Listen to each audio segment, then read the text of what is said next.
രേണുസുതി നിന്നാലും big boss ഹൗസിൽ നിന്നാലും കിട്ടിയതൊരു കാര്യം വലിയ രീതിയിൽ ഡിസ്കഷൻ ആയിക്കൊണ്ടിരിക്കുന്ന ഒരു കാര്യം തന്നെയല്ല. കാര്യം ഇതുപോലത്തെ ഒരു പ്ലാറ്റ്ഫോമിലേക്ക് ഒരു അവസരം കിട്ടുക എന്ന് പറയുന്നതിന് എത്രത്തോളം ഒരു ബുദ്ധിമുട്ടുള്ള ഒരു കാര്യമാണെന്നുള്ളത് നമുക്കറിയാവുന്ന ഒരു കേസ് തന്നെയാണ്. സോ അവിടെ ഒരു കളിക്കാൻ നല്ല രീതിയിലൊരു അവസരം കിട്ടിയിട്ട് ഇത്രയധികം ഫാൻ ബേസ് ഉണ്ടായിട്ടും എന്തുകൊണ്ട് രേണുസുതി കിറ്റ് ചെയ്യുന്നു എന്നുള്ള രീതിയിലൊരു വലിയൊരു ക്വസ്റ്റ്യൻ തന്നെ ഉറപ്പായിട്ടും ഉണ്ടല്ലേ.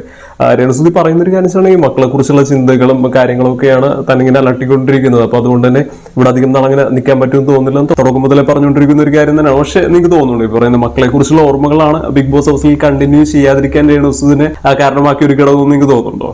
നമുക്കറിയില്ല ഈ പറയുന്ന ഹൗസിനകത്ത് പല രീതിയിലുള്ള ആൾക്കാരുണ്ടല്ലോ. ഈ പറയുന്ന ബിഗ് ബോസ് ഹൗസിനകത്ത് സിനിമാ നടന്മാരുണ്ട്, നടിമാരുണ്ട്, അതുപോലെ തന്നെ സീരിയൽ അഭിനയിക്കുന്ന നടന്മാരും നടിമാരും ഉണ്ട്. പിന്നെ അതുകൂടാതെ മോഡലുണ്ട്, അഡ്വക്കേറ്റ് ഉണ്ട്, ഡോക്ടർ ഉണ്ട്, അങ്ങനെ പല രീതിയിലുള്ള തൊഴിൽ മേഖലകളിൽ നിന്നുള്ള ആൾക്കാരുണ്ടല്ലോ. അതുകൂടാതെ സോഷ്യൽ മീഡിയ ഇൻഫ്ലുവൻസേഴ്സ് ഉണ്ട്, അങ്ങനെ പല രീതിയിലുള്ള ആൾക്കാരുണ്ടല്ലോ. പിന്നെ അതുപോലെ തന്നെ നമുക്ക് നോക്കിയാലറിയാം ഫിനാൻഷ്യലി നല്ല രീതിയിൽ തന്നെയുള്ള ഒരു ചുറ്റുപാടുള്ള ആൾക്കാരാണ് അതിനകത്തുള്ള ഭൂരിഭാഗം ആൾക്കാരും. എല്ലാവരും എന്ന് പറയുന്നില്ല, പക്ഷെ മിക്കവരെയും സാമ്പത്തിക സ്ഥിതി എന്ന് പറയുന്ന അത്യാവശ്യം നല്ല രീതിയിലുള്ള ഒരു മെച്ചപ്പെട്ട അവസ്ഥ തന്നെയാണ്. പിന്നെ അതുപോലെ തന്നെ കാണുന്ന ഒരു കാര്യം വെച്ചിട്ടുണ്ടെങ്കിൽ അവിടെയുള്ള മിക്ക മത്സരാർത്ഥികളും നല്ല രീതിയിൽ തന്നെ ഒരു ഫിസിക്കലി എല്ലാം ആക്ടിവിറ്റീസിനൊക്കെ നല്ല രീതിയിൽ ചാടി നിൽക്കാൻ പറ്റുന്ന ആൾക്കാരാണല്ലേ. പറയുന്ന മെയിൽ ആയിക്കോട്ടെ ഫീമെയിൽസ് ആയിക്കോട്ടെ, ഇതിനകത്ത് എല്ലാത്തിലും നല്ല രീതിയിൽ ആക്റ്റീവായിട്ട് നിൽക്കാൻ പറ്റുന്ന ആൾക്കാരാണ് അവിടെയുള്ള ഭൂരിഭാഗം ആൾക്കാർ. കാര്യം ഇതൊക്കെ രേണുസുതിക്ക് എങ്ങനെയാണ് ഒരു ഭീഷണിയായി മാറുന്നത്, അല്ലെങ്കിൽ ഇതൊക്കെ രേണുസുതിയെ എങ്ങനെയാണ് എഫക്ട് ചെയ്യുന്നതെന്ന് വെച്ചിട്ടുണ്ടെങ്കിൽ നമുക്കറിയാം.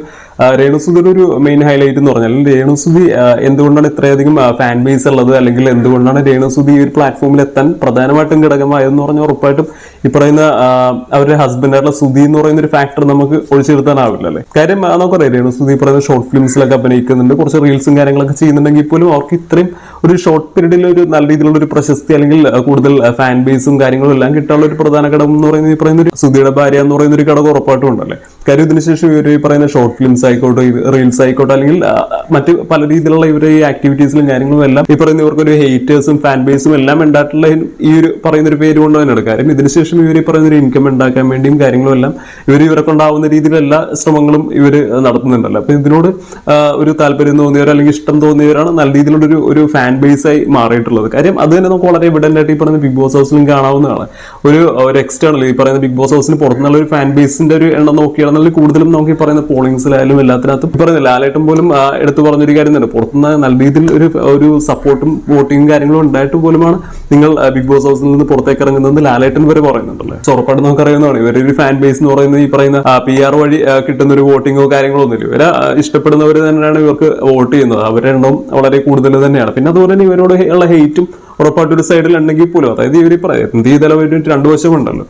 ഓക്കെ, നമ്മൾ പറഞ്ഞു വരുന്ന വെച്ചിട്ടുണ്ടെങ്കിൽ ഈ ബിഗ് ബോസ് ഹൗസിനകത്ത് അവർക്ക് ഉണ്ടായ ഒരു ഭീഷണി അല്ലെങ്കിൽ അവർ എന്തുകൊണ്ടാണ് പുറത്തേക്ക് പോകാനുള്ള പ്രധാനമായ ഒരു കാര്യം എന്ന് നമ്മൾ നോക്കുകയാണെന്നുണ്ടെങ്കിൽ സ്വന്തമായി തനിക്ക് ഒരു പ്രൊഫൈൽ ഇല്ല എന്നൊരു പ്രശ്നമാണ് ഈ പറയുന്ന രേണുസുതി ഇതിൽ നിന്ന് ക്വിറ്റ് ചെയ്യാനുള്ള പ്രധാനമായിട്ടുള്ള ഒരു കാര്യം തന്നെ. കാര്യം ഈ പറഞ്ഞ രീതിയിലുള്ള മറ്റ് മത്സരാർത്ഥികൾ നോക്കുകയാണെന്നുണ്ടെങ്കിൽ അവരായിട്ട് സ്വന്തമായിട്ട് ഉണ്ടാക്കിയെടുത്തൊരു പ്രൊഫൈലിന്റെ പേരിലാണ് അവർ ഈ പറയുന്ന രീതിയിൽ ഈ പറയുന്ന ബിഗ് ബോസ് ഹൗസിനകത്തേക്ക് എന്തായാലും എത്തിയിരിക്കുന്നത്. അതേസമയം രേണുസുതിയും അത്തരത്തിൽ അവരെ ഈ പ്രശസ്തിയും കാര്യങ്ങളും കൊണ്ടാണ് അവർ എത്തിയെങ്കിൽ പോലും ആ ഒരു പ്രശസ്തിയുടെ പിന്നിലുള്ള ഒരു പ്രധാന ഘടകം അല്ലെങ്കിൽ ഒരു നെടുന്തൂൺ എന്ന് പറയുന്ന ഈ പറയുന്ന ഹസ്ബൻഡാണ് സുധി എന്ന് പറയുന്ന ഒരു മനുഷ്യനാണ് അതിന്റെ ഒരു നെടുന്തൂണായിട്ട് നിൽക്കുന്നത്. അതിന്റെ മുകളിൽ ഇവർ ചെയ്തുണ്ടാക്കിയിരിക്കുന്ന ഒരു ഫാൻ ബേസും കാര്യങ്ങളും ഉള്ളത്. അതല്ലാതെ ഇവരൊരു സ്കില്ലോ കാര്യങ്ങളോ ഒക്കെ നോക്കുകയാണെന്നുണ്ടെങ്കിൽ പ്രത്യേകിച്ച് പറയാൻ ഷോക്കേസ് ചെയ്യാൻ പറ്റിയ കാര്യങ്ങളൊന്നുമില്ല. ഈ പറയുന്ന അക്ബറിന് പാട്ട്, അല്ലെങ്കിൽ ഈ പറയുന്ന അപ്പാനിശരത്തിന് അഭിനയം, ആര്യനാണെന്നുണ്ടെങ്കിൽ മോഡലിംഗ് ആണ്, ആക്ടറാണ്, പിന്നെ ഈ പറയുന്ന സെയിലാണെങ്കിലും മോഡലാണ്, ബിന്നിയാണെങ്കിൽ ഡോക്ടറാണ്, ചൈത്യയാണെങ്കിൽ അഡ്വക്കേറ്റ് ആണ് എന്നൊക്കെ പറയുന്ന രീതിയിൽ ഈ പറയുന്ന രേണുസുതിക്ക് പറയാനുള്ള ഒരു പ്രൊഫൈലോ കാര്യങ്ങളോ ഒന്നുമില്ല. പിന്നെ ഈ പറയുന്ന മറ്റുള്ള ആൾക്കാർ വെച്ച് നോക്കുമ്പോഴെങ്കിൽ ഫിനാൻഷ്യലി കുറച്ച് വീക്കായിട്ടിരിക്കുന്ന ഒരു ബാക്ക്ഗ്രൗണ്ട് തന്നെയാണ് ഈ പറയുന്ന രേണുസുതിക്കുള്ളത്. അപ്പൊ ഇതൊക്കെ ഇവരെ വളരെയധികം മാനസികമായിട്ട് എഫക്ട് ചെയ്യുന്നുണ്ടെന്നുള്ളത് നമുക്ക് തുടക്കം മുതലേ കാണാവുന്ന ഒരു കാര്യം തന്നെയാണ്. അതുപോലെ തന്നെ ഫിസിക്കലി മറ്റുമെല്ലാം വളരെയധികം ആക്റ്റീവായിട്ട് മറ്റുള്ളവർ നിൽക്കുന്ന സമയം അതിനും ഇവരെ കൊണ്ട് സാധിക്കുന്നില്ല, അതിനകത്തും ആക്റ്റീവായിട്ട് നിൽക്കാൻ ഇവരെ കൊണ്ട് സാധിക്കുന്നില്ല. സോ ഇതൊക്കെ കൊണ്ട് തന്നെ തുടക്കം മുതലേ കുറച്ച് പുറകോട്ട് വലിഞ്ഞിരിക്കുന്ന ഒരാൾ തന്നെയാണ് ഈ പറയുന്ന രേണുസുതി. പിന്നെ അതിനെല്ലാം പുറമെ ഈ പറയുന്ന രേണുസുതി ആൾക്കാർ കുറച്ചൊന്ന് അവോയ്ഡ് ചെയ്ത് കളയുന്നത് തുടക്കം മുതലേ നമുക്ക് കാണാവുന്ന ഒരു കാര്യമാണ്. അതൊരു പക്ഷേ രേണുസുതി കൂടുതൽ സ്ക്രീൻ സ്പേസ് കിട്ടിയാൽ ചിലപ്പോൾ കപ്പ് രേണുസുതി കൊണ്ടുപോകും എന്നുള്ളൊരു അവരുടെ ഒരു ഭയമാണോ എന്ന് അറിയില്ല. രേണുസുതിയെ കുറച്ച് അവോയ്ഡ് ചെയ്യുന്നുണ്ട്. ഈ രേണുസുതിയടക്കം പലപ്പോഴും പറഞ്ഞിട്ടുള്ള ഒരു കാര്യം തന്നെ ലാസ്റ്റ് ഒക്കെ എപ്പോഴത്തേക്ക് ഈ പറയുന്ന രേണുസുതിയെ പലരും അവോയ്ഡ് ചെയ്യുന്നതൊക്കെ വളരെ ക്ലിയർ ആയിട്ട് തന്നെ നമുക്ക് കാണാൻ പറ്റിയൊരു കാര്യം തന്നെയല്ല. ഈ വേണ്ടവർക്കൊക്കെ നല്ല രീതിയിൽ തന്നെ മനസ്സിലാകണോ എന്ന് വിചാരിക്കുന്നു. സോ ഈ പറയുന്ന പ്രൊഫൈൽ ഇല്ലായ്മയും അതുപോലെ തന്നെ മറ്റുള്ളവർ തനിക്ക് വേണ്ട രീതിയിലുള്ള ഒരു പരിഗണന നൽകുന്നില്ല എന്ന രീതിയിലുള്ള കുറച്ച് കാര്യങ്ങളാണ് ഈ പറയുന്ന രേണുസുതിക്ക് ശരിക്കും പറഞ്ഞൊരു ഭീഷണിയായിട്ട് വന്നിട്ടുള്ളത്. പക്ഷെ മനസ്സിലാക്കേണ്ട ഒരു കാര്യം വെച്ചിട്ടുണ്ടെങ്കിൽ ഇതൊരു മൈൻഡ് ഗെയിം ആണല്ലേ.